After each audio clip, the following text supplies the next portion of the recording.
What's going on, everybody? My name is not Christian Piles, it's JD Raider. Christian Piles is out of town doing bigwig business things, closing deals and whatnot, but I'm joined by my friend Andrew Spey in the varsity letter jacket. Yes. To the haters and doubters, of which many have said you didn't have the makings of a varsity athlete. That's right. There's a lot of how shall we say, rude people out there that have such incorrect beliefs that I never did. So I'm here to You've got the evidence to prove it. Yeah, I dug deep into the closet, broke it out. I don't think I've worn this in over a decade, perhaps two. So yeah, still fits. Pretty proud of that. There you go. And Ben Askren from up in Wisconsin. I do not have a varsity letter jacket on me. Yeah, me either. I have a Mizzou one somewhere, but I do not have my high school one. The college one would be pretty dope because that's like actually impressive, whereas just like everybody that got a letter in high school, which is good, but most people manage to figure out how to get a letter one way or another. I wonder if my parents still have my You high got school street one. cred, in my opinion, Spey. You got foot sweep by Mako. I mean, that takes a big man to get in there with Mako. I took my lumps. So I got beat up. I think I counted it up like 3 eventual NCAA All-Americans beat the crap out of me. That's not bad. Who else besides Mako? Tom Tannis ruined me in a dual meet from Jefferson. Tom Tannis of Rutgers. Rutgers okay. All-American. Chris Skrekowitz just totally chewed me up. Yeah, 2-time All-American really for good. Hofstra. And then Mako. He was super tall, too, right? Wasn't he like 6'6" or something? Yeah, I was 171. I was a senior. He was a sophomore. And I'm like, all right, like, you know, I should beat all underclassmen. And no, just I couldn't do anything. And then, like, I couldn't escape. I remember just feeling like man, I should be way further along. My very first ever high school match, we were dueling Denver Chipotle. And at the time, Denver was really good. They had the Wolfensbergers, Dylan Peters, Sorensen, a couple other really solid guys. And I thought I was going to have to wrestle Dylan Peters my very first match. He's a little beast. Yeah, He luckily, ducked you? because he had won state at 112 the year before, but that's the weight class, or I was 113 that year. Luckily, he went up to 120, so I didn't have to wrestle him. But I was like, come on, really? Like my first ever match? Nothing beats Bratke going to Iron Man and wrestling Tony Ramos like in his first Yeah, that's pretty tournament. That's funny. Yeah, glory days anyway. Yeah, all right. Enough glory days. Because new NCAA rankings dropped. The people are going mad for them. Obviously, with every ranking, so there's, disagreements, stuff to get into, and That's right. the man behind the rankings right here, Andrew Spey. We're gonna get into it. But this is today. a perfect. But I think the most setup. important thing, guys, is we have wrestle-offs this week. I saw Yes. Oklahoma listed theirs. There's got to be other ones. I'm very excited. Let's do this. Yeah, the NCAA season is right around the corner. Yeah, we're just talking about a lot of these questions will be resolved through wrestle-offs. I think Ohio State's going to be a big one to see who's making 133 for them, and then they have a lot of upper weights where they have kind of a log jam, one too many guys for the number of weight classes. Yeah. And Ben, I'm glad you're here because Why? You usually come with the most questions about it, and for the last couple of years that I've been doing the rankings, I haven't been here to defend myself. Usually it's just CP kind of agreeing with you, and then me having to find out later. No, CP does not. I think he disagrees with me on purpose. He may be doing that. I think he's looking out for good radio. But then he comes back after the show and just lambasts me about what's going on with these rankings. And then I have to defend myself as if I'm talking to two people because he's got your thoughts in his brain too. That's funny. So I did notice that you guys have Karchla and then Ethan Smith, and then that means the odd Rocky Jordan at 184. So that means you guys picked the odd man out. Did Ohio State tell you that, or is that what you guys are guessing? That is speculation, correct? Yeah, we with the wrestle-offs coming up, and they usually are on the schedule. We've streamed them live on Flow before. But we're just going to wait for those, so we just kind of went with we erred on the side of what happened last year. So another one that may not turn out that way is 141 for UNC. We have Joe Heilman in there instead of Jamie Hernandez. Okay. Or that may be 133. But either way, yeah, we tried to be conservative. Rocky Jordan may be up at 197 and have a wrestle-off with Hoffman. Romero may be down at 174. Caleb Romero had a great year last year, so him being on the bench would be... It was a round of 12, right? Yeah, he's really good. Yeah, round of 12. Mm-hmm. Ethan Smith, All-American. And then Rocky Jordan. Yeah, maybe Romero. He either could be down at 74, though he looks enormous. All of his offseason pictures were very swole. So Huge. Yeah. Eyeball test, I can imagine him making 174, but you never know. I mean, I'm often wrong about those things. And then, him and Rocky Jordan, we just went with the incumbent, like I said, most times when it wasn't, we just assumed. We did make some assumptions, so it's not always we just go with what happened last year, because we do have Karchla in the lineup now. And Ohio State announced the rest offs will be October 28th. So coming up. So we got what? Yeah. Next week. What's that? Next week, Wednesday? Next week, Thursday. And then it's Halloween weekend. Yeah. So what a spooky way to get into the absolute ghoulish wrestle-offs. So there So there's a lot of stuff that's going to work itself out naturally. I mean, everything is provisional. I put that in the explanation a bunch of times that, hey, if the weight classes change, we're going to change the things. I think Yanni was the biggest one where we put him at 141. He's literally said, I'll do whatever is best for the team. A lot of speculation that I'll go up to 149. I can certainly see it. If he wrestles 65 kilos, that's 143 and a half. He may want to be up for negative Saunders going at 41. Right. So would not surprise us in the least. But just for now, we just kind of have them penciled in, and things will change. But any other questions, nits to pick, egregious omissions? Well, are we starting? I thought we were going to start at 125 and go through it. Is that what we're going to do? Yeah, let's do that. Let's start with we talked about our glory days. Now we can talk about our Pac glory days. The first thing is the Pat Glory veto debate. That's right. Because Glory has the head-to-head win. Yes. So, head-to-head is a very important criteria. We try to keep everything as objective as possible. So, we joke about the ranker's oath. We don't assume the end of a match if there's like an injury default in the middle of it. We have to. Which I can't stand. Yep. Yeah. A lot of people can't. You're not alone there. And we want to call balls and strikes, so it's all based on results. We don't interpret, well, that guy's hurt, or that was a fluke pin. None of that, just wins and losses. And so head-to-head is extremely important. But we also put a lot of weight on the NCAA tournament. And at that tournament, I believe it was 4th versus a 6th-place finish. So Vito beat a guy, I'll have to look up exactly who, that beat Glory. And then so NCAA tournament, when the chips are down and everything counts for the most of the season, the whole season leads up to that, we weighted that one a little bit more. But I could see if other people want to weight head-to-head even more. A lot of times head-to-heads, you can't look too much into them because some guys will take a loss. National champs will lose early in the season, especially the young ones, and you can't just go, well, head-to-head, he's got to move down to like 15 because he took that loss. For real. So that was the reasoning behind that. I'm good with that reasoning. Was there any consideration to leaving Courtney at number 2 because he, even go back? So obviously he improved so much from 2020 to 2021. And then if we go back to, he was not very good in 2019. So just his rate of improvement is really, really high. In 2020, he still didn't lose to either of the two guys who were ranked above him. He obviously took plenty of losses because, like I said, he wasn't super good. Any consideration of leaving him at number 2 since he was the one who made the national finals last year? Yeah, quite a lot.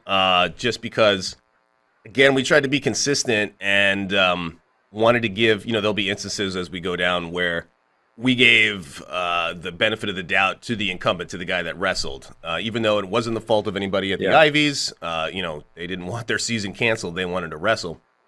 But then there are exceptions to those rules as soon as we get going. So for a lot of times, we tried to go with the guys that wrestled on the mat last year. We'll see that at 141.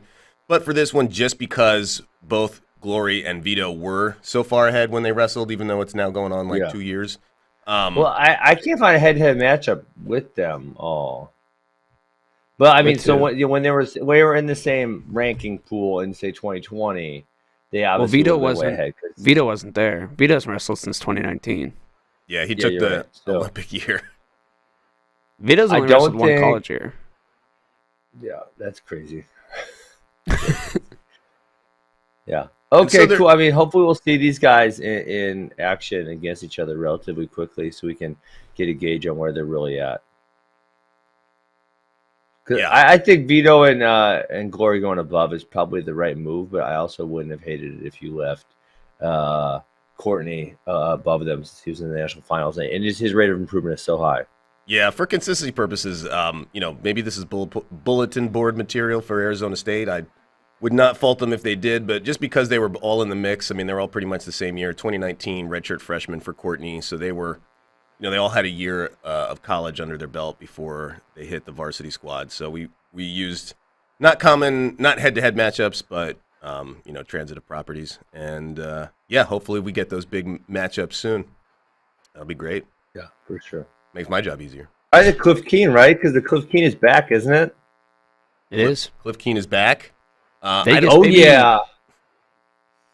I don't know if the Cliff Keen, helpfully, they have a really nice website, and they have a list of all the schools that are coming. I don't know if that's been updated, though. I don't know the exact composition of that tournament, but it's usually really good. Cornell usually goes. Yes.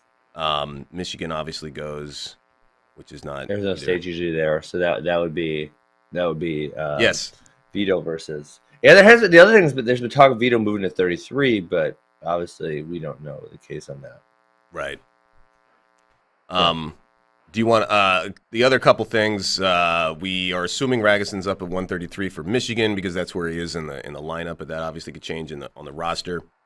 And really strong rumblings and rumors out of Penn State that no Robbie Howard this year.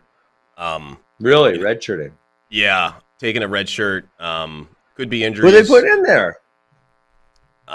Good question. It's the curse of 125. Uh, Could it be someone that used to be on the team and then wasn't and then now will be again? What are you trying to say, Andrew Spey? I'm not doing anything. I'm just talking here. well, at least for first semester, it will not be Nick Suriano. Right. Second semester, I think they're trying to get Suriano, but who knows? Probably if Howard doesn't go, Gary Steen, the true freshman from Pennsylvania, from Reynolds. Any other 125s on the roster at all? I'm Uh, looking up the roster. I'll give you a beat on it real quick. They don't even have the roster up. What are they oh yeah, doing? they're like the With their one live? team that still doesn't have their roster up. Ah, Classic Baylor- Penn State. Baylor Shunk? I don't know I think- who that is. Yeah, everything I've read on the boards is Gary Steen. I think that would be an interesting option. He's really good, but obviously we can't rank him yet until he gets some wins because of our policy that is often maligned of not ranking. But also, I don't know if Gary Steen would be in there even if we did rank true freshmen without any collegiate results. Two-time So the other PSA thing champ. that was kind of crazy to me, it just kind of when I looked at these first, but then I know why they're there, and I don't disagree with them. But I do believe Rayvon Foley and Devin Schroeder were number 2 and 3 last year when you guys first put out the rankings. And now I think you guys have them at what, 13, 14? 13, true. 14.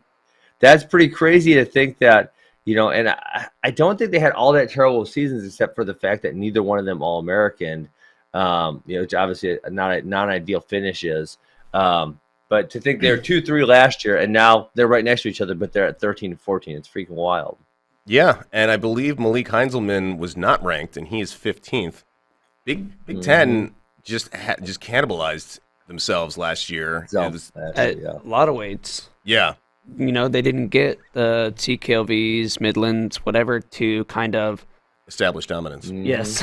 So it's just like, well, you beat you, and I beat you, and he beats him, and Yeah, I remember me and Bracky, because he was working on the rankings as well last year. We're just like, there's going to be guys with RIP. losing records that are going to be in these rankings.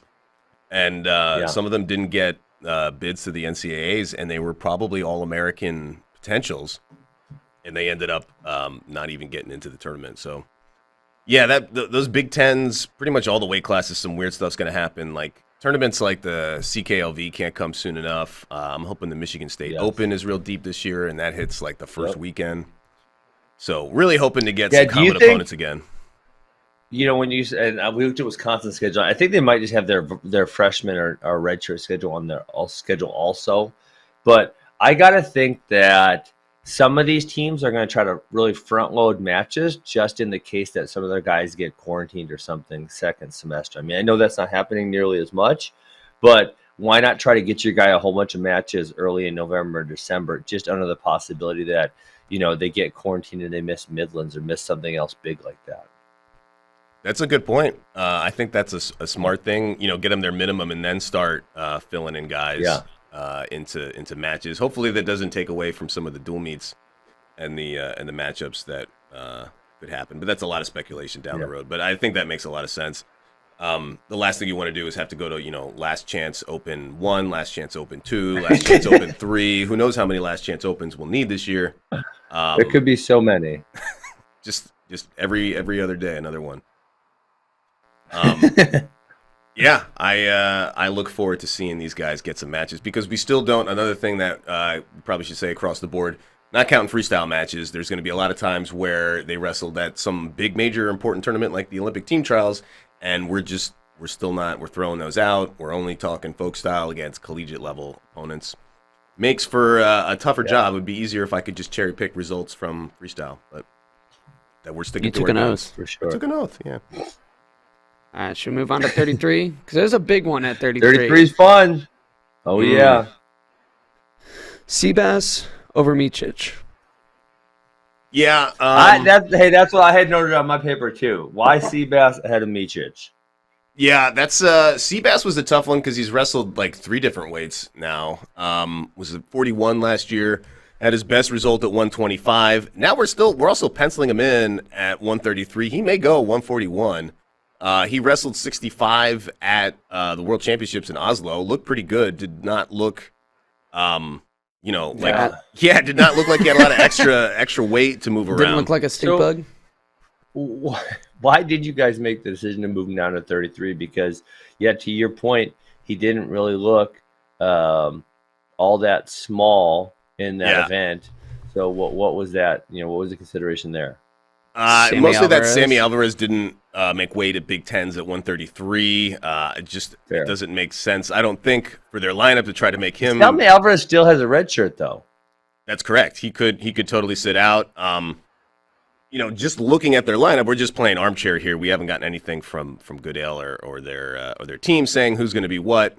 But just armchair coaching it looks like Rivera at 33, Alvarez at 41 makes the most sense. But okay.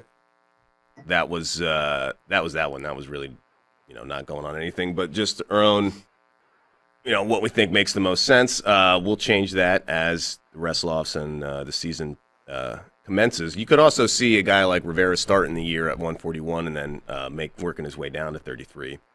Now that he has a long season. So, why Rivera over Micic? I can't remember what we said. Did we? No, it was just. Did we talk through it? That one was just we haven't seen Micic in forever, and I would love to have, the guy made the Olympics. He is an incredible wrestler. I think he started his career in 2014, so he's got the experience factor. 8 years college, Spey. Can you imagine? This man is amazing. He's been in college for 8 years. Think of all the education that he has acquired. He must be so smart. Better be a doctor.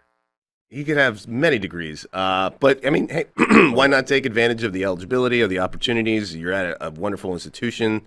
Been at Michigan now for a while. Multiple wonderful institutions. Started at Northwestern. Actually, kind of side tangent, but Andy Hamilton got an interview with Rob Cole this weekend. That's pretty good. It's on the website. You should all go watch it. But one thing Rob Cole complained about was that Ivies can't do grad students. Yeah. So he was literally having to try to extend people's college, find fancy ways to extend people's careers. Yeah, you only wrestle one semester a season. Taking a bunch of phony classes, not phony, but not important classes. They don't offer phony classes at Cornell. What that happened with who was their guy at 97 that went to Syracuse? Ben Hannes. Yeah. He graduated Cornell, was an All-American, was basically filling in for an injured Darmstadt, was an All-American, and instead of coming back, he graduates, so he goes to Syracuse and plays football for a year. I didn't realize that. Damn. Yeah, it's And one of it's the now back to wrestling. it's a fun story. Yeah, now he's in the freestyle mats. So it was really just when was the last time we've seen Miocic wrestle folk style? Nothing really much to it than that. There's very little common opponents, very little results we can base it on. So we just said Rivera's been out on the folk style mats more recently, has another All-American under his belt, and that's what it is. But we'll see. Got it. Ben, you said, or I can't remember for the space, said, but Seabass's best results came at 125 and 133. Yeah. Do you think that is because he is not as good at 141? He wrestled better competition at 141, or why is that? That's I mean, he was in the hunt to win a national title at 141. So let's not get crazy on this or anything. So, I mean, there will never be a better result than beating Spencer Lee. So I think it's impossible. I think it's better results anywhere else because that is the best result. I mean, Spencer's going to go down as one of the best of all time, probably one of the 4-time NCAA champions, likely. He had a I really think good that's Big it. Tens at 133 in 2020, beat Seth Gross and RBY. Yeah. So I mean, I think he's just really good, and obviously there was the names there, but he was in. I mean, he was right in there with Nick Lee. That Big Ten match was freaking awesome. Yeah, that's true. And Nick Lee, no spoiler alert, but number 1 at 141. Oh, I got beef with that. You got beef with Nick Lee. Because I feel like you guys use your freestyle policy. You go against your freestyle policy because I don't really see a reason you could rank Nick Lee number 1 unless you're using freestyle results. Which, you know what, I'm actually okay with. I'm okay with that. But you guys always say you don't. So Yanni has the one head-to-head in folk style against Nick Lee. Now, it was a while ago, but Yanni in his career, I believe, is 58-1, and the one he has now avenged 3 different times. Yeah. So believe it or not, we're Yeah. still not taking freestyle into account. I see all those points, but this was Yanni hasn't wrestled. He took an Olympic redshirt year, and then he got to take the Ivy League COVID year. So it's Nick Lee being in the streets, wrestling folk style, through no fault of Yanni's own. And to your point, Ben, we have Yanni ahead of Nick Lee in the pound for pound. So Yanni when the pound for pound is much No, more... you guys are so confusing. In the explanation, it says very clearly we weight the career accomplishments more heavily in pound for pound than we do the weight class rankings because we haven't seen Yanni in 2 years. He's got the longest unbeaten streak, by the way, going back to 2017. Does he really? Has not lost since the year 2017. That was that loss to Ironman that he avenged. It was the last day of the year in 2017.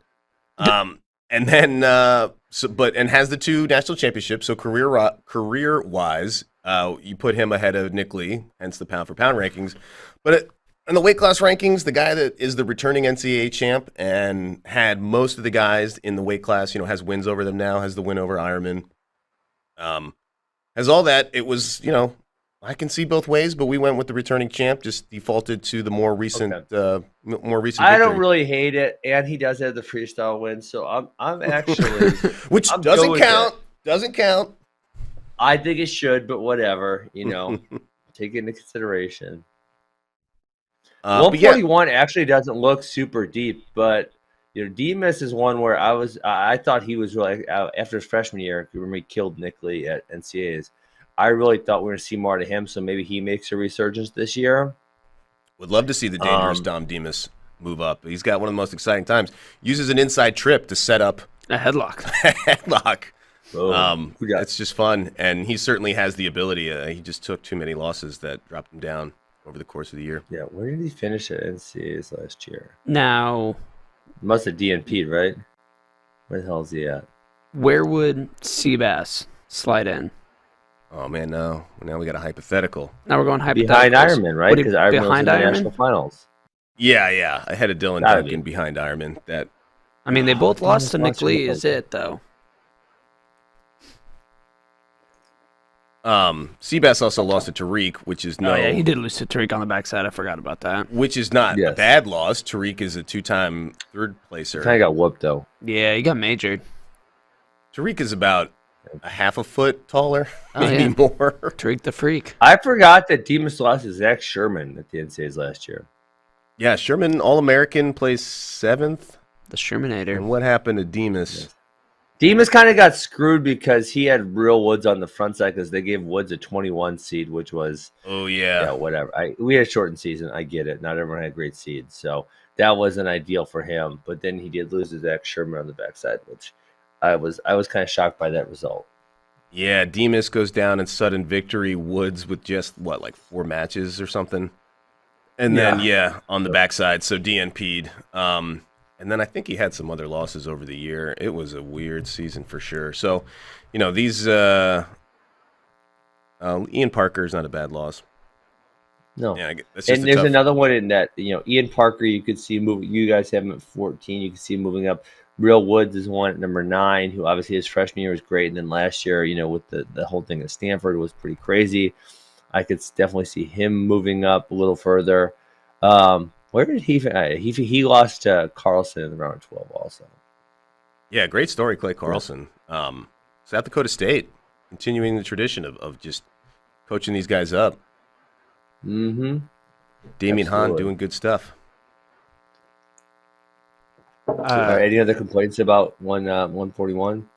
Well, we should mention Austin Gomez. There's some I heard he's talk gonna be he at might go 149. 141, 141. Yes, exactly. We'll see. Yeah, that's one. It's we'll see what they do with either wrestle-offs or, as you said, Ben. There's a lot of tournaments on that Wisconsin schedule, so I'm sure we'll see him sooner than later. Should also note that Mackenzie Bell, the plan is for him to redshirt for Ryder. He had a really nice year, breakout season. Quinn Kinner transferred from Ohio State back to his home state of New Jersey. He's going to be the starter for Ryder at 141. So I was wondering when he was going to resurface somewhere. yeah, he's a good wrestler, a lot of fun. He does Yes. lots of headlocks. All right, 149. Headlocks equals fun. That's my theory. I agree. Not at Max's Academy. At Max's Academy, if you do headlocks in practice, you got to do push-ups. What? That's worth it. So no do the fun push-ups, there. get Not stronger, fun. and learn the headlocks. It's a win-win. Yeah. The headlock's a real move. It's That's all I'm funny. saying. All right, 149. 149. 149. Yeah. What do you guys have for questions at 149? I got no beef with anything. I didn't have anything written down at 149. I think Tariq, I think that I could get down with that. He's taken third now twice. I mean, I think he's a guy we could see take a bunch of losses because he's typically done that in season. I mean, Yaya's one at number 3. I get it because of the NCAA finish, but then the other part there is obviously Yaya was a 25 seed going into NCAA, so it does seem kind of funny having him at number 3. Yeah. Made his money in March where it counts. It's when it counts. So I think I would be shocked to see him take a few L's and move down. And he finishes up high again at NCAAs because he had quite the run. And Donian's someone I'm excited to see how they progress. But he was also he can't redshirt. He redshirted 2 years ago, so he'll be in the lineup this year. But I didn't really have anything else at 149. There was nothing else I was too excited about. Yes, yeah. One guy I'm looking to see if he can keep going forward in a season with like a full schedule and list of opponents. Kyle Parco from Fresno State was their All-American last year. He's up at 5 based on his results, All-American, and now he's at Arizona State. That's a good program. They got a lot of firepower. I think they're number 4 in the team rankings. Yes. Maybe number 3? Good. Number 4. Oh, tied with Oklahoma State, number 3. So it's all based on they have points. 6 All-Americans coming back or something. Yeah. Yeah, Zeke Jones has a very salty squad, and they're really good with getting transfers in, like where they need them. Parker also, I think, there's a possibility he goes down to 41. Last year he started out at 41, and I think literally bumped up because it was better for the team to 49. Oh, they had DJ Lauren. Yeah. No, didn't he lost his wrestle off to DJ Lauren, right? Hence, it was better for the team that he moved up. Exactly. There you go. But I remember him doing an that's interview true. after he All-American and was literally like, no, I feel like I make 41 fine. I feel better at 41 or something like that. I don't remember exactly what he said, but And Arizona State also has Julian Klebov and Jesse Vasquez. 2 awesome young guys to fill in around that 41, 49 area. Man, you know what match I totally forgot about? I got the brackets up, though, is Kyle Parko, Sammy Sasso was 11-10. I totally forgot about that match. Oh, yeah, yeah. No, I did Parker had a too. great Wild. NCAAs. All out. Mm-hmm. All right, I got no more complaints about 49. I think Yanni, obviously, you'd slide him in here at number 1 if he bumps up. Yes. Yeah. I mean, no one else has those credentials. All right, cool. Easy weight class. 57 is a lot of fun. Let's move on. Yeah. Yes. Anytime you got a national champ bumping up to a new weight class where the reigning national champ also returns, you got some fun. And then, I mean, just going down the list, you lose Hayden Hidley, who it was amazing that he could make 57 for as long as he did. He's the human muscle. But I don't Deacon- think there's much argument with Carr over O'Connor. Is there out of anybody? No, I mean, he's the man. That's his weight class. Yes. Yeah, that was, err on the side of the returning guy at the weight class. Yeah, to be the guy, you got to beat the guy. So Deacon over, Carr over Deacon. I obviously want to see Carr versus Deacon because we saw that 2 years ago at the CKLV, and Deacon won rather convincingly. And then obviously Deacon was upset by Jesse Delvecchio last year, who's not returning, and so we didn't get to see that at all last year. So obviously I want to see Deacon versus Carr. Hopefully they meet up sooner than maybe. Are they both going to CKLV again? Because that would be tremendous. I'm gonna look it up. That would be Northwestern has gone in the past. Well, what I was going to bring up is with that win over David Carr, could you make the argument Deacon over O'Connor? Deacon over O'Connor. Going back that far. But Yeah, if you go Deacon over O'Connor, I mean, especially given Deacon's freestyle success, I know we don't count that. Given his freestyle success, it's like, I mean, you kind of honestly do think about Deacon here and then O'Connor here is, he's had so much freestyle success. Yeah, and if we were ranking a freestyle tournament, U.S. Open or whatever, we would absolutely rank Deacon ahead of Austin O'Connor. Rank and seed. But based just on results at NCAAs, we got a national champ in there. And he did go undefeated last season. Wire to wire. Yeah, although it was It does not shortened. look like Iowa State is going to. They got some interesting matches in here. It's not only they're going to CKLV. They actually don't have very many terms. Oh my gosh, they actually have the last chance open on the schedule. Have CKLV on it, right? Yeah, they do. Northwestern did. Cornell did. Oh, okay. Yeah, Never mind. I thought they all came out before CKLV was officially No, so back. they got Iowa State's actually funny because they don't even have anything till November 27th. They have a double duel against Army Cal Bap, and then they have the Harold Nichols the next day, and then they got Iowa the next week. So they don't have much on their schedule in the beginning. So who knows? Maybe they'll actually sneak an open tournament in there somewhere. North Carolina, just looking at it from O'Connor's perspective, going to the Southern Scuffle, which is going to be pretty solid. Cornell is there. Well, that's 57. Not something else, but that's Doesn't look like Northwestern and Iowa State will cross paths anywhere until the NCAA tournament.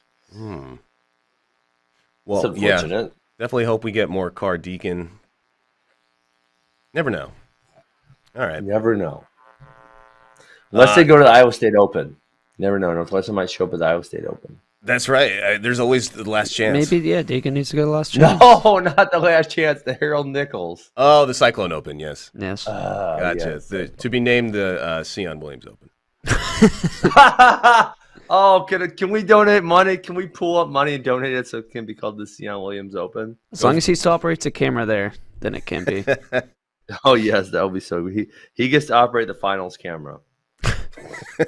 That's actually a terrible idea. As long as he's there, just put a mic on him. He'll be like the PA. You know how like Hazard or Jason Bryant will be doing the PA. In-house PA. Just make him pronounce everybody's name. No. Just coming to the can't mat. have him be the PA. He's going to say some crazy shit right away. That's right. Why do you think I want him to do it? Oh my gosh! Please don't. Just make it the in-house PA, not the FloWrestling stream PA. Or have like the option to pick the Sion feed. That's true. Yeah. Flow zone, Sion zone. Hey, I actually like that you guys didn't just go by NCAAs and you put Wyatt Sheets all the way down there at number 16 because he came into the NCAAs number 33 and didn't actually qualify, but someone got hurt and you kind of ranked that appropriately. That's right. There's wins and losses. Actually, I got a beef with that on the next weight. Yeah, on the next weight, I got 65. A beef with that. Okay. You want to hear my beef? What's the beef? Listen, I know I had a beef with Miles Amin, but you guys need to put Cam Amin higher. This is bullshit. It is not Cam Amin's fault. Alex Marinelli and Anthony Valencia decided not to show up. It's not his fault. Move him higher. He All-American in a very difficult bracket. And just because these dudes didn't show up, you're going to put him all the way down there at 12? This is unacceptable. I say Cam Amin has to be higher. It's not his fault these dudes didn't show up. Yeah, look, I think Cam Amin is there. We didn't put him there like just to start the year. He All-American. He took 7th place. And who did he beat on the way to that All-American? Lost to Travis Anthony Whitlake Valencia and Alex Marinelli. That's We're right. Both higher than him. They didn't show up. They're chickens. They didn't show up. It's not his fault. Right. If two people have a very similar roster, then I think resume. Yeah, that's the word I'm looking for. Then I think you give the nod to the guy that showed up. Right. But if there's enough backlog of better wins and not as many losses, then you favor. Here's what happened with Cam Amin. We put Yaya Thomas at number 3 after he finished. He had a 25 seed going into the NCAAs. Cam Amin was what? He was an 11 seed, I think, somewhere in there. I'll look it up. Right. He had a loss to Keegan O'Toole, and his other loss was a very close one to Travis Whitlake. It's not his fault that Anthony Valencia and Marinelli didn't show up. Move this man higher. Brock Mahler and Jaden Abbas. Right. Yaya ran the gauntlet in the NCAAs. It's not Cam Amin's fault. I agree, but he might have ran the gauntlet. We don't know. These chickens didn't show up for the match. And we can't assume, just like we can't say, well, he's beating him in the room, so even though they didn't wrestle or whatever. No, it's the tournament. You got to move him higher. I don't. We're not. I hate it. I hate that. We weight the matches that you do hit at the NCAA higher, but we don't give. No, you hit them. Cam Amin lost to Marinelli at Big Tens.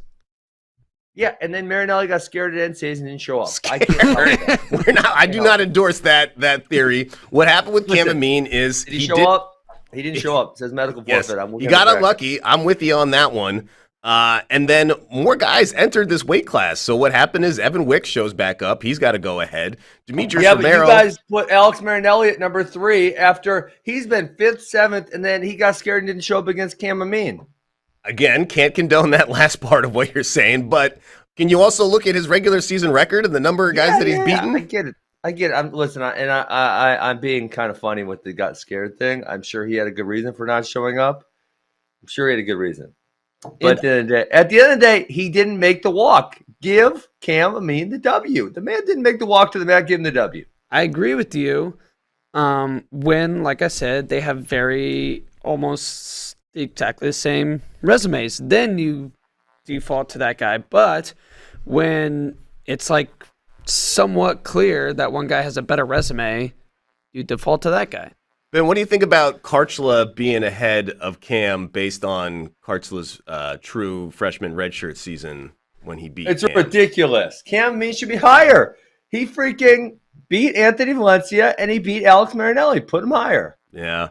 Those wins don't count in they should ranking. count. This is the NCAA tournament, and these men chose not to show up. You give Cam Amin the W. What if some guy is up 14-0 and gets hurt? That's an injury. Loses. That's an injury default. This is different than a medical forfeit. Those guys, they didn't show up. What if they do that thing where they take the mat for 2 seconds and then immediately injury time and then walk off? Listen, guys, that's an injury default. The All-American. Cam Amin took 7th place. These other dudes chose not to show up. Not his fault. Not his fault. Give him the wins. And he will forever have that nice trophy. Because you guys for ranked his All-American. effing Luke Webster at number 6. Luke Webster didn't even All-American in this bracket. Luke Weber, Cam put some Amin, respect All-American. on his name. He's at It's I wish I had the 13. bell. Ding, ding, ding, It's ding. not Luke Webster. Whatever his damn name is. I Put don't even some know his name because he didn't All-American. But he got the wins in the head-to-head matchups. No, he didn't place. Cam Amin took 7th. It's not just about placement. Cam Amin beat Alex Marinelli to make All-American.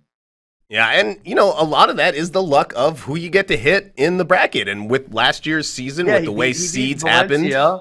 He beat Valencia and Alex Marinelli. That's the number 8 and the 3. Move him up. we're gonna have to Put him right behind. I will not be satisfied until he's right behind Travis freaking Whitlake. Well, it pains me to know that I won't be giving you total satisfaction, but Cam Amin is going to stay there for now. And this is one of those times where this becomes bulletin board material, and Cam totally proves me wrong, embarrasses these rankings, makes a mockery of them. I would be thrilled.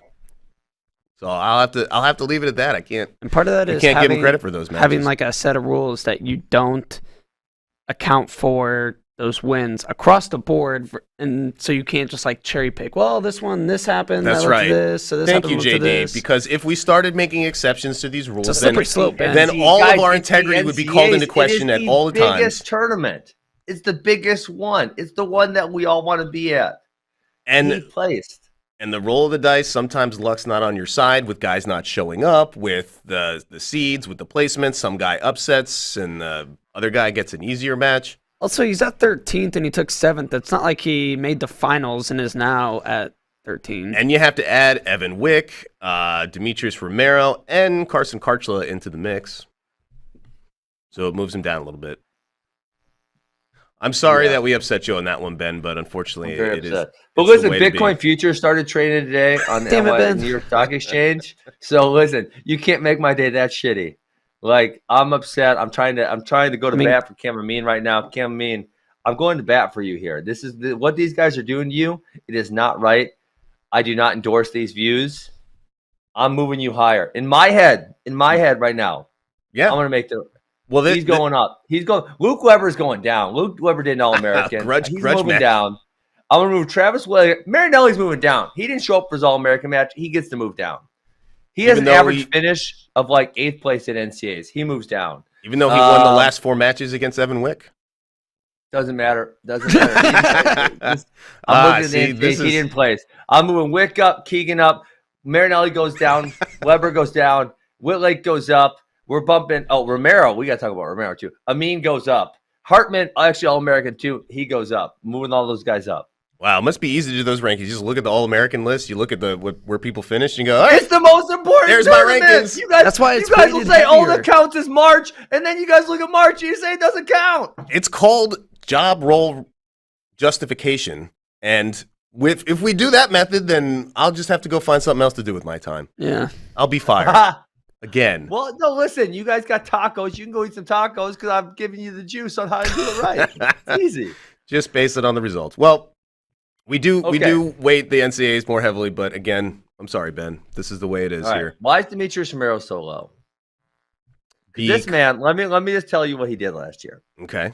He went to the NCAA tournament at 174. I don't even know why he's going down because he only lost to Carter Siraki, the national champion, 2-0, and then he went in and he took 6th place.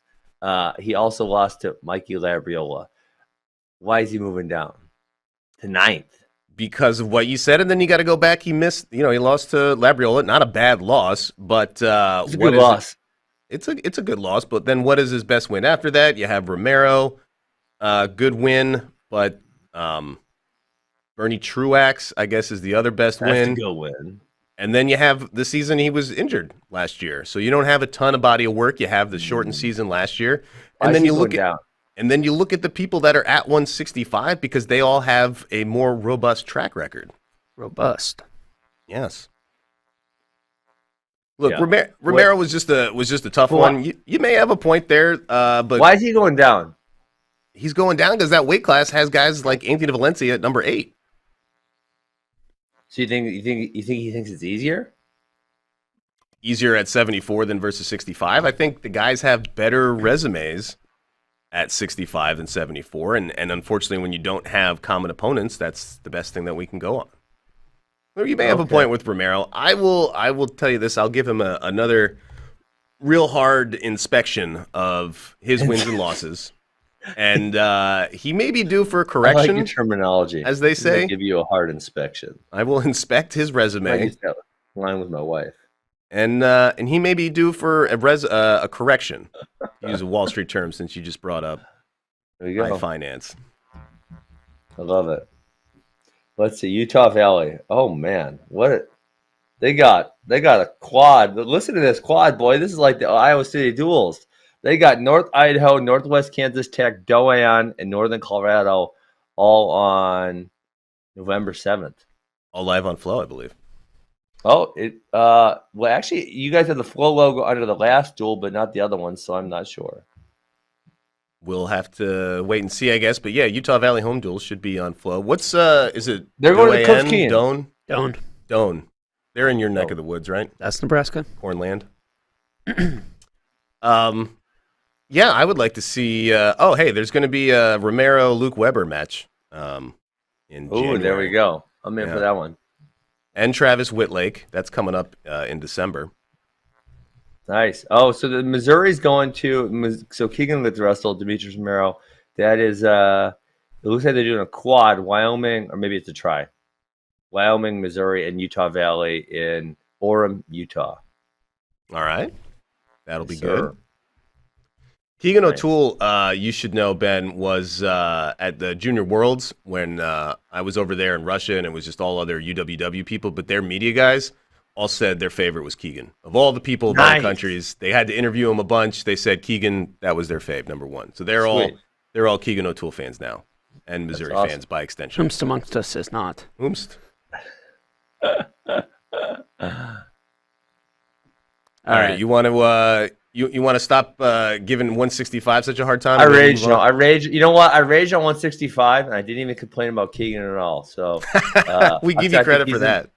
He's in a good spot. I love Evan Wick also. He was actually back in Madison this week. I didn't get to see him, but he was back in Madison eating some Frosties. He loves. So these college kids, they got issues. You know what Evan Wick's favorite food is?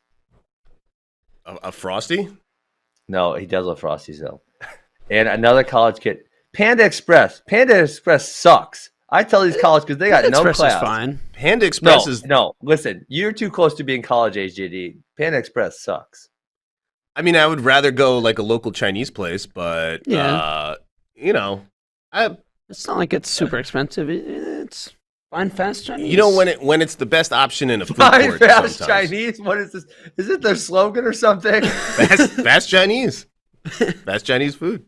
Their orange chicken has like magical properties that allow you to be fresh. really good at jiu-jitsu, according to a guy on Flow Grappling. Which, by the way, everybody watch Who's Number One Wednesday night. Wait, why is it Gordon on a Wednesday? Ryan. I meant to ask you guys that. What? Why is it on a Wednesday?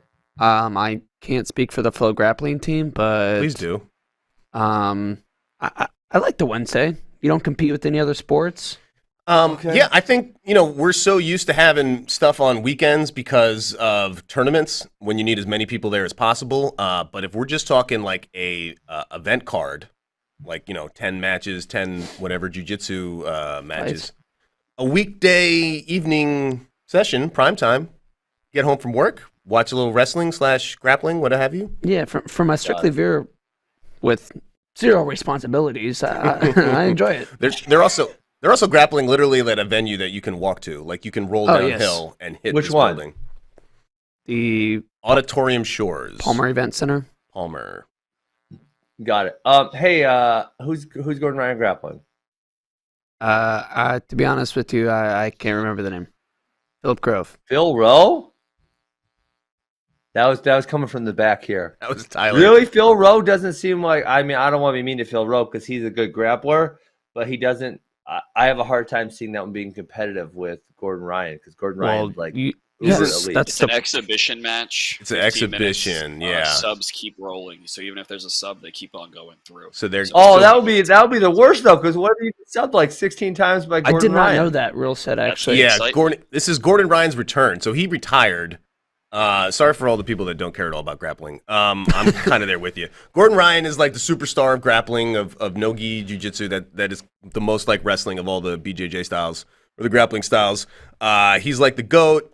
He retired. He had some health issues. He's coming back out of retirement for his first match, his first event. It's going to be 15 minutes. It will last 15 minutes. And if usually when you get submitted, it's like MMA. If you tap, you're done. They're just going to like keep the clock rolling. There's go no back, tech faults. just restart. Yeah, this is going to be like when Satiev destroyed the poor guy. By 30 By points. 31-2 or something at Worlds when they allowed the guy man. the option not to stop on tech falls. Oh, jeez. So, and I don't know anything about his opponent. I don't know how that is supposed to go, but that's the format from what I understand. So tune in, watch Gordon Ryan rack up a bunch of submissions. Or not, whatever. We don't get judged on full grappling's viewership. There you go. All right, Although it helps 74. I mean, I think that what Gervais is like, Mikey Labriola took third at NCAAs, and you guys moved him down below Mackay and Heidley. I don't hate it, but I don't love it either, given the fact that he took third. And Heidley actually took fifth because he lost to Jacori. That's right. I believe. So, and then obviously Mackay didn't place because Mackay was hurt. So how come you are not coming at Mackay as hard as you came at Alex Marinelli? Because he also did not wrestle on the backside. Well, I was actually just advocating for Cam Amin's poor treatment. Is the main thing I was advocating for. And this is why we have our rules, so that we don't cherry pick when to apply them. Well, I was advocating for Cam Amin more than I was picking on Alex Marinelli, in my opinion. But the other thing here is that, Marinelli took 5th, 7th, and DMP. Those are his 3 finishes at NCAAs so far, despite having great regular seasons. Mackay did the damn thing. He got the W. Sure did, over an all-timer as well. Yes. So,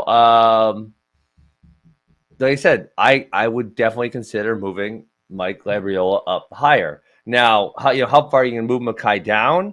I mean, like putting him past Ethan Smith or Matt Feinsilver. Oh, that one's a hard sell for me. I mean, but I would definitely consider moving Labriola up. And then if you want to flip-flop Heidley and Mackay, like, I don't really hate it. What about those are all considerations. It's like, do we put more weight on just the placement at NCAAs? And I believe we've been pretty consistent in only looking at balls and strikes, wins and losses, regardless of how that placement are. However, those wins and losses at NCAAs count for more than an early regular season. But if you just want to favor the placements, those numbers, absolutely, the rankings would look a little different. Heidley was tough because he's moving up 2 weight classes, so common opponents are few and far between with guys at 74. Yes. And the other one, you mentioned Matt Silver, so he's coming back after, I believe, a 2-year hiatus. He had injury and then an Olympic redshirt year. And we have him above Jackson Turley, who is an All-American from Rutgers. And that could be, if you're just looking at NCAA finishes, the same type of objection to having a guy that never All-American ahead of a guy that is coming off an All-American season. Jackson Turley snuck in there, huh? He went nuts. He just started ripping up dudes. Let me look at his path here. Yeah, who did he? He took out. McNally's Donnell. What the hell did Donnell do? He got tech balled by Turley. Yeah, Donnell, who has a win over the returning champ. Wild. He got tech ball. Donnell must have just packed it and said, where was NCAA? I don't really want to be in St. Louis. I hate this city. Because he got beat 16-1 in 3 minutes and 20 seconds. Wow. Yeah, Jackson Turley loses his first match and then road warriored it back. Where's Turley? There he is. Ant-Man, Donnell, and Ben Pasick of Army, McNally, Kent State. McNally had a really good season. And then you hit a buzzsaw like Turley going through the consolation rounds and 7-5, and you lost your spot on the podium. Yeah. Yeah. So I don't hate where these ranks are. I would probably, if I was, I would have left Labriola at 3. I think is probably what I would have done. I'm very interested to see how Chris Foca does. I'm pretty high on him. Yes. Down there, number 11. Just to see where his hair's at. His hair? Yeah. He's had it shaved for yeah. most of high school, but then he let it grow, I think, the last year or so. And it's out there. He's got a lot of it. He was looking like you back in your college days, Ben. Nice. Love it. Funky Chris Foca. He came to 3 or 4. Actually, I have so much stuff in this 174 bracket because Sage Heller came to a whole bunch of Funky Freshes. So did Chris Foca. Mason Coffin's from Wisconsin, and he looks like me because he's got the same hair. And then 3 of these dudes are from Kradiger, Hemauer, and Mako are all from AWA. So I got quite – and Donnell wrestled about 27 of my guys. I probably had guys compete against Donnell like – so very little – not 27, that's an exaggeration, but probably like 14, honestly. Ben is the Genghis Khan of 174. You know how like it's also 80% of Asia are some part of his descendant. Ben is the Johnny Appleseed also, if you want to use maybe a more appropriate analogy. Yeah. But 174, that's your weight class. And then it just so happens that a bunch of the wrestlers that have a funky style at 174 have crossed paths with you. So I think that's pretty cool, actually. That's funny. You should be very proud. I think that's good to know. I didn't know you had that many connections, but hey, it makes sense. Mm-hmm. Genghis Khan. Maybe not a great what an outstanding individual, right? What an exemplary fellow. Seems like a nice guy. I don't see anything problematic with his history. What if they have Genghis Khan Day in Mongolia? They got to. They probably got one Genghis Khan Day per month. It's Genghis Khan year. Well, every day is Genghis Khan Day. I have no idea how Mongolia does it. Those are fun wrestlers, though. It's a tiny country. It's basically Iowa of Asia. There's 4 million people. Well, it's very large in size, but not very many people. No, not basically one city in the whole place. Yes. So we'll have to get a Mongolian correspondent to learn more about that. We need a Mongolian correspondent. We definitely need that. Yeah, if anybody's listening that's got some Mongolian ties. You wanna keep moving on? Yeah. 184. Yes. Let's roll it up. All right, this is he's in the Michigan roster, which is updated and has people at new weights. So we assume Miles Amin going back down to 184. I don't think he had much trouble making 197 last year, certainly. Wrestled 189 internationally, that's 86 kilos. And there's a guy that's gone 4.333 and took an Olympic redshirt year in there as well. So and won a bronze medal. Do you think we should have kept Which Trent? is not counted. Right. We don't count that Olympic bronze. Do you think he should be above Trent or below, Ben? Are you going with the NCAA placement? The tough part about the Trent thing is, Trent beat him too. In freestyle. Don't give me this freestyle shit. Don't even start with me. We're giving you the shiz. Sorry. No, Trent beat him and outplaced him in NCAAs, so I say Trent goes higher. So you have Trent there. Understandable take. I'll put Trent at number 2. If these were the AWA rankings, I would totally see that. I'm going Trent number 2, and then I don't see any problem with any other rankings. Yeah, I like. I mean, 184 is pretty simple actually. There's not as much confusion here. Not as much. I don't know what to do. I hope I didn't do Marcus Coleman wrong by moving him down to 21. He was at 197. He's a little bit higher. Iowa State, they have moved around weights as the season progresses the last couple of years. Wait, I thought Marcus Coleman. I thought. Oh no, okay. I'm confused. Got it. But otherwise, yeah, I agree with you, Ben. A lot of fun guys in this weight class. Dakota Kier coming back for another year of eligibility. Kekeisen and Poznansky, the 2 young guns. Trent is awesome, raising the roof. And then Miles, an Olympic bronze medalist. That's cool to see there. And then Aaron Brooks.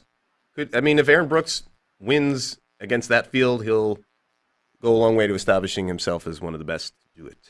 If Trent had maybe gone undefeated into the NCAA finals last year, I would maybe say give him the nod, but he did take that loss to Bolin. Yeah, keep Bolin. Bolin is he definitely should be ranked where he's at, but obviously it's crazy because he was generally 2 and 3 last year, kind of the whole season. Yeah, when he beat Trent. Yeah. Yep. Yeah, I think Bolin even was number 1 for a little bit. I'm glad Aaron Brooks over Brooks.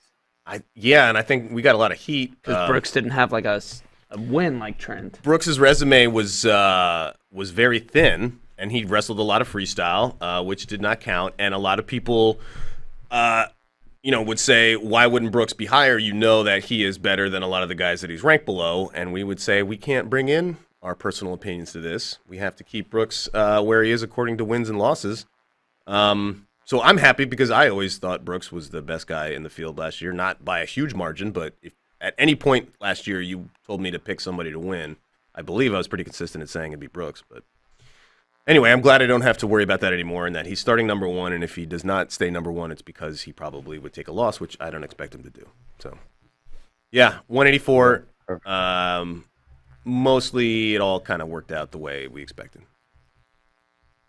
Shall we? Up to 197. Yes, that was an easy weight class. Yeah, this one, some more question marks. We had to make an assumption right off the bat about who's going to start for Penn State because it's no sure thing. You have All-American Michael Beard, and then you have NCAA finalist Max Dean, who we're also assuming is not going to go 184 where he last wrestled.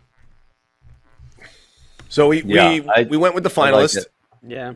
And, there was some also... I think the biggest controversy was having Warner over Bonacorsi at the end of last year, but that was just based on wins and losses, not finishes. So without relitigating last year's end of the season, which I think we had a large discussion on, it was AJ Ferrari number one, did the dang thing. Max Dean, he's a finalist. Warner Bonacorsi, Rocky Elam, who also won a Junior World Championship. But Ben, you have a much bigger gripe that is an omission. What, Brad? I mean, yeah, I don't like the fact that you guys don't put freshman here. And Brad's name was obviously, I mean, it's not like I'm bringing up crazy information. He should obviously be ranked. And this weight class is freaking fun. This weight class is really good. You have Eric Schultz, number 2 seed, all the way down there. Tanner Sloan's good, former Junior World team member. Cam Caffey, Lucas Davison, Junior World medalist.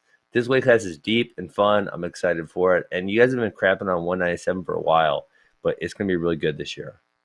That was a CP thing, right? Not to throw CP under the bus while he was out in Colorado, but he definitely did not like 197. At least he's voiced that opinion a few times. It was kind of weak for a few years. Yeah, it did lack in the start power. But as you mentioned, the number of world medalists at the age level and world teamers, especially when Braxton gets in the mix, he won 2. He wrestled freestyle, won it in a tough field in Russia. And then gets like 2 or 3 days of break, and then goes right back into a Greco-Roman field. Very much a stud that is going to be ranked very soon. The question is, Ben, that I ask, if these were the AWA rankings, what would you take into account? How would you fit him in here? Because he has no Braxton results. So what would you base it? Just freestyle? I don't know how many relevant results in there. Who did he beat? It's very difficult. So, I mean, I would just put him in here somewhere, probably not all that high. I'd throw him in there at like 4. Not that high, just 4. So what about Rocky, who also has freestyle results? Well, ahead of Rocky, who's also a junior champ? Rocky lost to Ferrari at the Junior U.S. Open 2 years ago, so there's that. And then obviously we have his NCAA results, and man.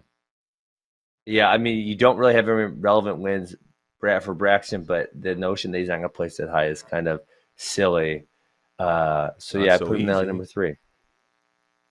Just above the returning finalist, but yeah. It's okay.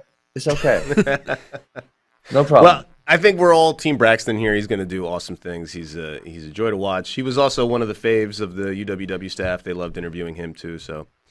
Kudos there.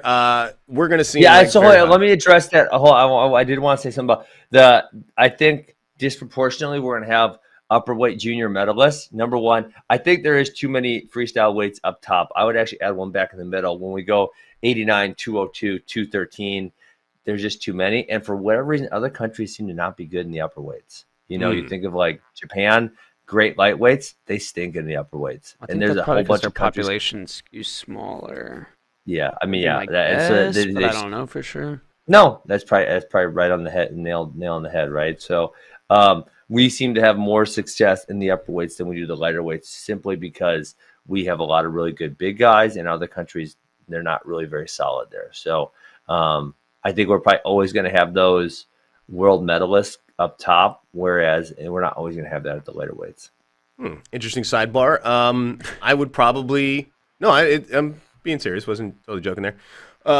I would tend to agree. I think if let's say the Olympics said we're going to allow 9 weights per freestyle, men's freestyle, and you only had to take away, you couldn't totally reorder them. I would probably say 92. 92 for would sure. be the one that you don't have there. Not to take away opportunities from people in the upper weights. I like the upper weights. I am an upper weight, but yeah, I agree with you. You're one of us. I'm looking at Wisconsin's schedule, and they have Michigan State open. Caffey. Yep. So he'll hit Caffey the first weekend in November. And maybe Brucky, if he's there for Michigan. Don't Ooh. all the Michigan. Yeah, he's another one that him and Darmstadt both coming back. Darmstadt with Cornell. Brucky was Princeton, now at Michigan. 197's good, man. Really good. Yeah, and Cordell Norfleet was ranked really high going into this into the NCAAs, and just got a couple misses Schultz there. and Norfleet were 2 and 3, I think, weren't they? Yeah, Schultz is way up there. The only guy we're missing is, unfortunately, Noah Adams is not going to take advantage of that extra year of eligibility. So if you're looking for... He would have 2 more years. He bounced. He said, I'm out of here. Yeah. He must have graduated. Yes. He did. He had finished 4 years of college and wanted to move on, so can't fault him there. Just takes away another really strong competitor at a very fun weight class. Micic will now be in his 8th year. Yeah. Hey, I think we'll see. A shocking prediction, but I think we'll see Eric Schultz move up. Obviously, he was the number 2 seed after being the Big Ten champion, and then he took that crazy. I think he got headlocked actually first round. And then Owen Pence. Yes, and then he ran into Rocky Elam on the backside, and Rocky Elam had a hell of a run. Also, he actually lost first round, and then he won like a whole bunch in a row, and then he lost a mean in sudden victory, and then he avenged his first round loss against Jake Woodley, who's another guy who probably shouldn't have been seeded at 26. Correct. That was a crazy seed. I mean, it's the season that it was, but man, that didn't help the rest of that 197-pound bracket out at all to have a guy like Woodley at 26. Mm-hmm.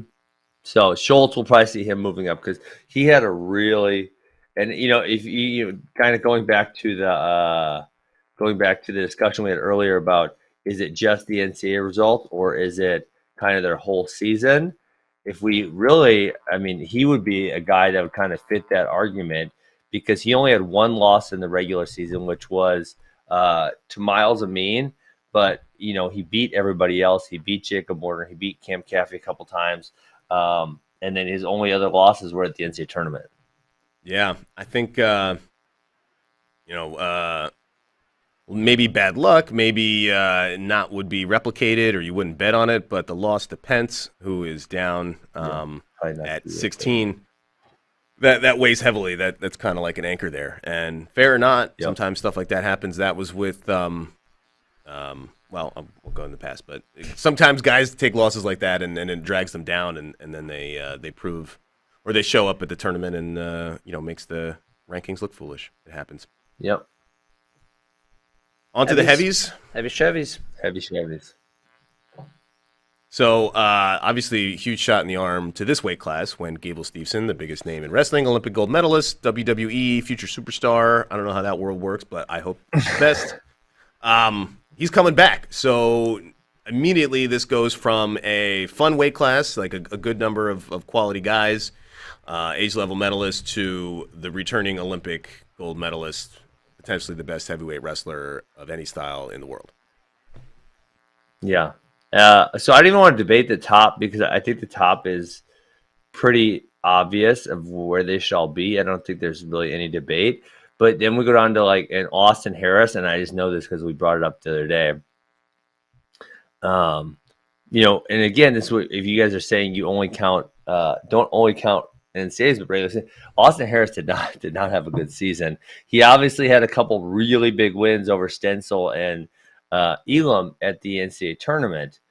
But, if you look at his entire body of work, him being at number 9, maybe not all the way justified. Brian Andrews of Wyoming, someone I think maybe could maybe be a little bit lower. And then obviously Wyatt, I would like to count freestyle. Wyatt Hendricks is someone I would probably move up. Jordan Wood could maybe be moved up. And then there's one you guys have way down there at 20 who I'd move way up, and that's Gary Traub. Gas Tank Gary, I would love to see Gary shoot up the rankings. I think we all are looking forward to seeing him in a secured starting spot with the Beavers of Oregon State. Everything you said is 100% correct, Ben. Very factual anyway. Austin Harris, he took some losses, but like most of those, I think Carter Isley, number 18, was like his worst loss. He had a few to Josh Heinzelman and Wyatt Hendrickson, and then he's in the Big 12, so he avenged basically all those on his way to his NCAA tournament and through the NCAA tournament. And so we wait those postseason wins against guys like Elam and who's that other one that you literally just mentioned? Stencil, Tracer. And what would you call him, Tracer? What's that? Because a stencil is how you trace a shape when you're drawing. You're ahead of me on that one. Got it. So when you take out the Tracer, he had he's had some really solid wins. He went toe to toe with Mason Paris 2 years ago. Got some wins over him. Mm-hmm. He pinned him twice. Was it 3 years ago? He pinned him twice. Yeah, they alternated pins like for 4 matches. I think they saw each other 6 times. Yeah. It was wild. Yeah, so you got to factor in the historical results. You got to factor in the regular season, and then you got to factor in that postseason that you weight a little bit more heavily. But yeah, there are certainly arguments. When you're Heinzelman down there or Isley and Hendrickson. Did go 0-3 against Heinzelman last year. Yeah, so Josh Heinzelman not picking on you, I swear. Just I'm excited to see how Luis Fernandez does also. Yes, yeah, for Cornell, they've never had a heavyweight All-American. Factoid. Yes. I'll be rooting for Yaroslav. How do you say his first name? Yaroslav Slavakuski? Yes. Love me some Yaroslav. He spells it the Belarusian way. I don't know why they do this, but if you look at the Belarusian wrestlers, they're all from other parts of actual Russia. And they change the spelling when they come over. And you don't know this. The V's become U's. So that's how Vito Arujau, if you guys don't know this, his dad is from Azerbaijan, and his last name when he was wrestling for the Soviet Union was Arujov. But his mom is Belarusian, and that last name became Arujau when they were in the U.S. Something like that. There you go. If I'm wrong there, Vito, please correct me. But that's, I believe, how you went. If you look up Vito Vogar's old records, it's all Arujov with the V. So that's one example. Yeah, I want to see Slavakuski do well. Fun heavyweights. It should be good. Colton Schultz was just out in Oslo at the World Championships. He had a tough loss against I think the guy ended up 5th, but he was silver at the Olympics. I mean, just beastly looking guys at those Greco-Roman heavyweight matches. Mm-hmm. So that's heavy. Do you have any other questions? I got one more beef. Beefs? Here. Yes. Oh my God. We got to go pound. P for P. Count me some damn freestyles. Thought you guys got effing Dayton effing Fix. World silver medalist. Behind. Yes. He's behind Makai Lewis. He's behind Michael Kemmerer. He's behind also. Nah, move this man up. He's a world silver medalist. Move him up. I would love to. He looked good as hell at the. I put him right behind Roman Bravo Young at number 7. I don't hate it. I mean, absolutely. If we're counting freestyle results, he would be shooting way up the ranks. But we are not. Miles Amid would also be way higher. I'd be above Shane Griffith, Kemmerer, O'Connor, Carr, Irachi, Ferrari. Yeah, Miles Amid is an Olympic medalist. I think you'd put him probably 3, and then Dayton Fix 4. Yanni, Nick, Aaron, RBY. Yeah. I think you'd put both of those guys up. If Dayton looks as good as he did in Oslo for this year, then Oklahoma State is going to have a fun season with him at 33, because 33 is a gnarly weight class. That and 74 are my favorite, but I think it's 33 again. I love 97. 97 is going to be so much fun. Yeah, even as those other weights you mentioned, 133. That the first 5 are really fun for me, and then past that, I'm like, eh. And 97, you can go really deep where we're gonna have a lot of fun. Yeah, I love watching Caffey, and at number 12, he may take some lumps against some of these guys, but they're going to be entertaining bouts, that's for sure. And then NC State, we had to. We kind of went against what we normally do and return the starter, but Isaac Trumbull had the better season than Nick Reenan, even though Reenan started in the postseason. We put T-Rums in there. We could switch that out. We'll just have to wait till wrestle-offs and the season gets going. But he's another fun one. He's also about, 7, 8 feet tall. Yeah. Big guy. Shout out Nebraska. That's right. He's a Zach Dominguez guy, MWC. And then I'm guessing a lot of people are going to be mad about the Nick Lee Yanni ranking. Oh, yeah. Whenever there's a difference in the individual weight class and pound for pound, even though it's spelled out, you get people going, what are you doing? Do you guys not even know? You screwed up. Yeah. Didn't screw up, but you could disagree. All right. Well, that's not... Yeah, you did a great job. We appreciate your hard work. Now go to 165 and do it over. now fix 165 and we can all be kumbayaing together.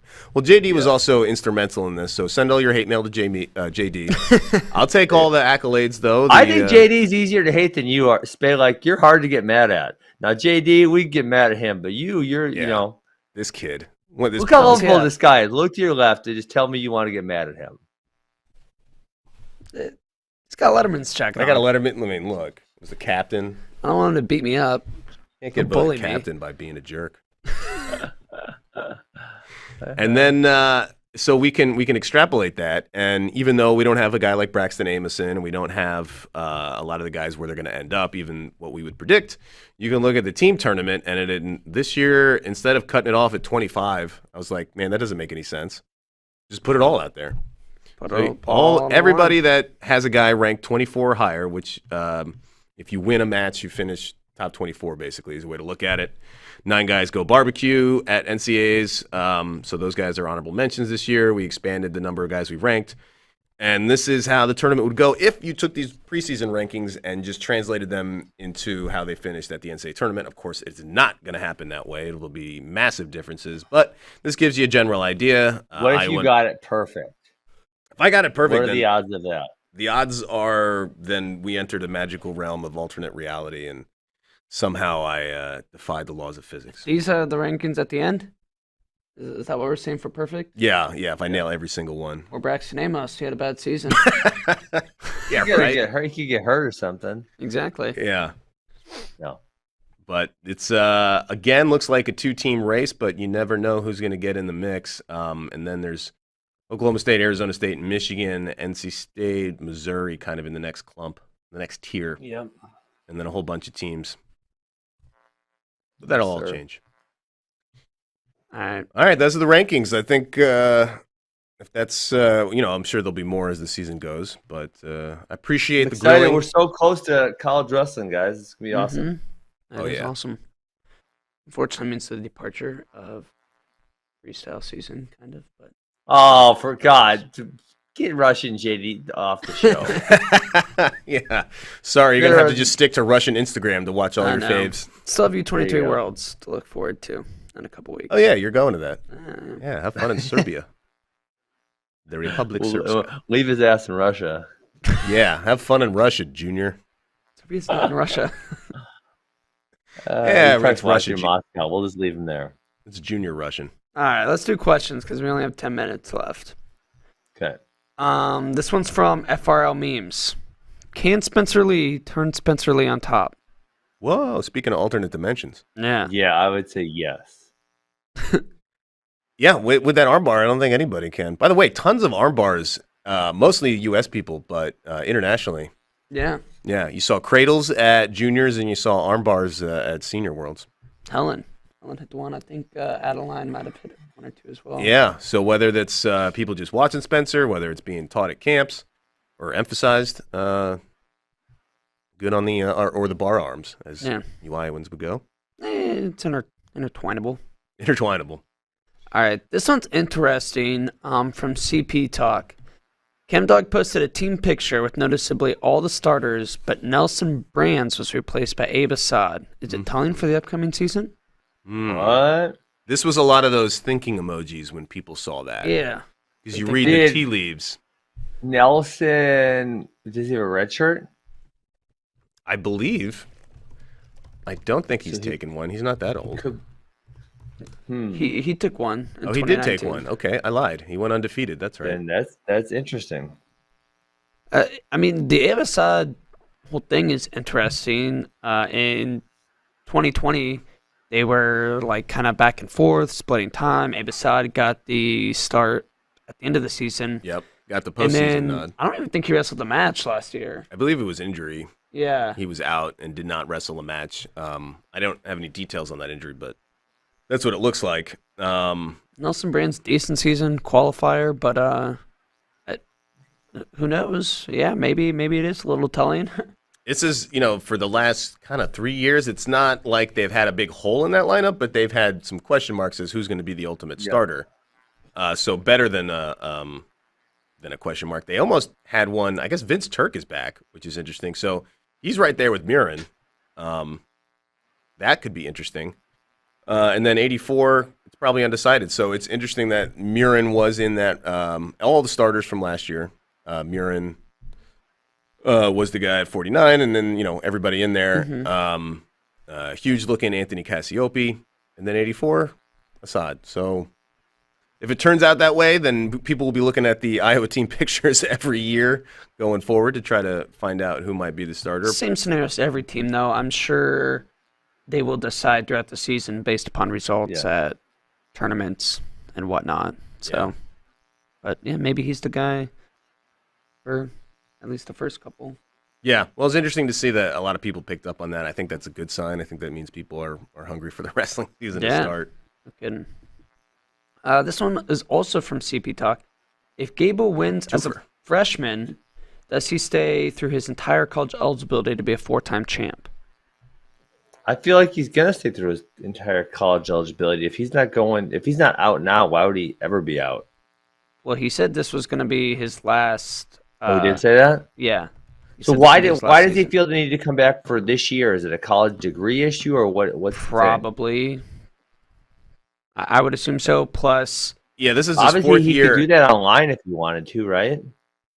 yeah, I would assume so. I think he maybe just wants to. Yeah, my take on it would be, WWE needs no help like with their own hype machine. They've obviously got a lot of high level media people. They're one of the biggest media properties there are. But it doesn't hurt to be able to pick and choose some matches to go to, get some hype on the Big Ten Network, and then wrestle primetime on ESPN in the finals. I mean that. Sure. In the ultimate scheme of things, is it going to move the needle that much, bring that many more fans into WWE? I don't know. I don't know how that world works, but it's certainly, if you like wrestling and you want to wrestle, it's a pretty good option that he was able to get that to work. And then, you have your season, you get your degree, you're on campus as an Olympic medalist. That's another cool thing to be walking around Minnesota with an Olympic gold medal in Minneapolis. So I see how it makes sense for a lot of reasons, and how you don't hurt your WWE career either. Yeah, I would assume. Again, not my world. Yeah, So, that's my take. Yeah.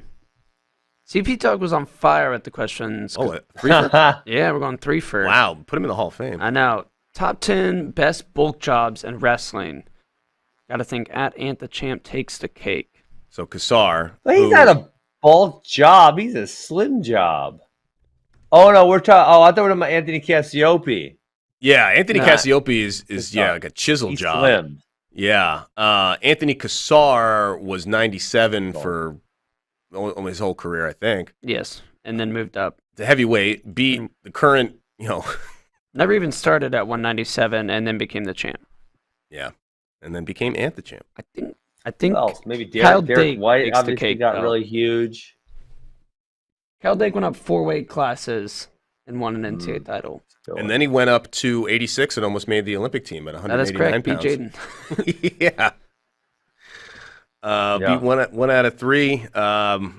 Dake is certainly known for moving up. David Taylor going from 165 where he looked like a 57. string bean. 57. And then, started at 57, man.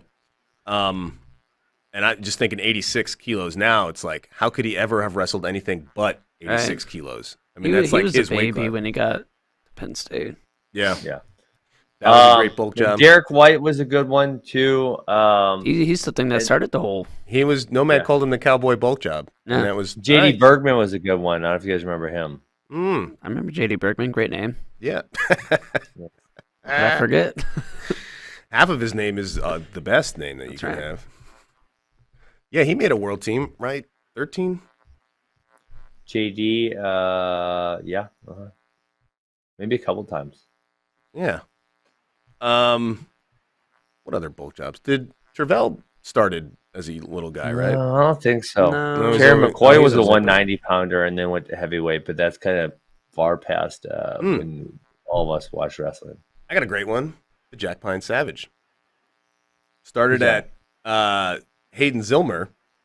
Yeah. Oh, Wrestled him and Dom Bradley both won Fargo medals. Storyline going into senior nats. And Zilmer was like 100 pounds, not even like a high school weight class. And Bradley was a heavyweight. And then they met in the heavyweight finals of the World Team Trials. Yeah. That's World not- Trials, not senior nationals. It was World Team Trials. Yeah, but not the finals, but yeah. But then they met twice, actually. Yeah. So Zilmer definitely bulked up and is a massive fellow. that's a good one. I like it. This one's from Daniel Wrestler. Am I crazy or does Josh Allen look like Spencer Lee? I don't see it.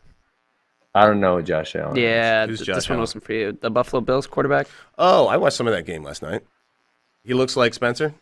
I don't see it. I'll take your word for it, Daniel Wrestler. Also extremely tall and large. I like that name, Daniel Wrestler. I'm guessing that's not his real name.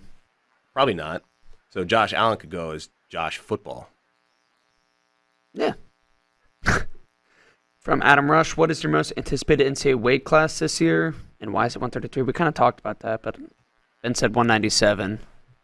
I think I'm with Ben. 97. I'm excited. 65 is also going to be a lot of fun. 60. Yeah, maybe. I'm just looking ahead of these upper weights. I want to see like Starachi and Brooks a lot. So I want to see how they wrestle. So that's just picking wrestlers, not a weight class. So that's not what the question was.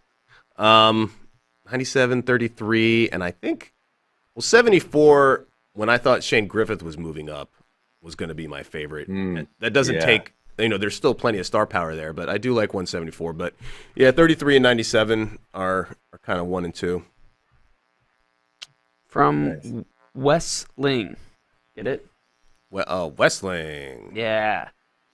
With the likes of Dan Chade and Reese Humphrey entering the Veterans World Championships, would you, Ben Askren, consider coming out of retirement for an event like this? I don't think so. Yeah. I do love wrestling though, but I mean, Bader, Veterans Yeah, I World's don't going know. on right now, live on Flow. maybe You in can like watch a them. decade or something. Maybe in a decade or something.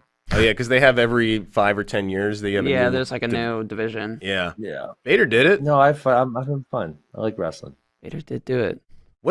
I'm surprised Reese is eligible. What's the cutoff? Is he? The youngest one is like 35 30.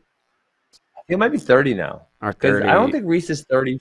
I don't think he is either. Right, that's what I was thinking. I think it's All right. 30. Last one. No, Reese Humphrey is Oh, 30. he's 35. He's He is 35. Who knew? Well, he keeps Wow. himself in great shape, obviously. Yes. This one's not a question. I just want to say it as we leave the show. From Tony Pickert. Real tacos are served on corn tortillas. I Thank you. agree. Tony Yeah. Pickert for defending corn tortillas. I'll allow that. I'm just saying the tastier tacos are served on flour tortillas. Nope. Corn, much higher ceiling, but lower floor. I will die on Flour that hill. just better 98% of the time. But the best of the best are stop. corn. Let's cut his mic. Yep. Cut his mic. Finally go too far. The rankings were all good, but his taco takes really are over the Taco line. takes are done. All right. Thank you all for listening to episode 709 of Flow Wrestling Radio Live. I believe CP will be back tomorrow. Not exactly sure what we're talking about. We're going to do a Super 32 preview show at some point this week because that's live on Flow Hell yeah. this weekend. I hope you all watch. All right. See you next time.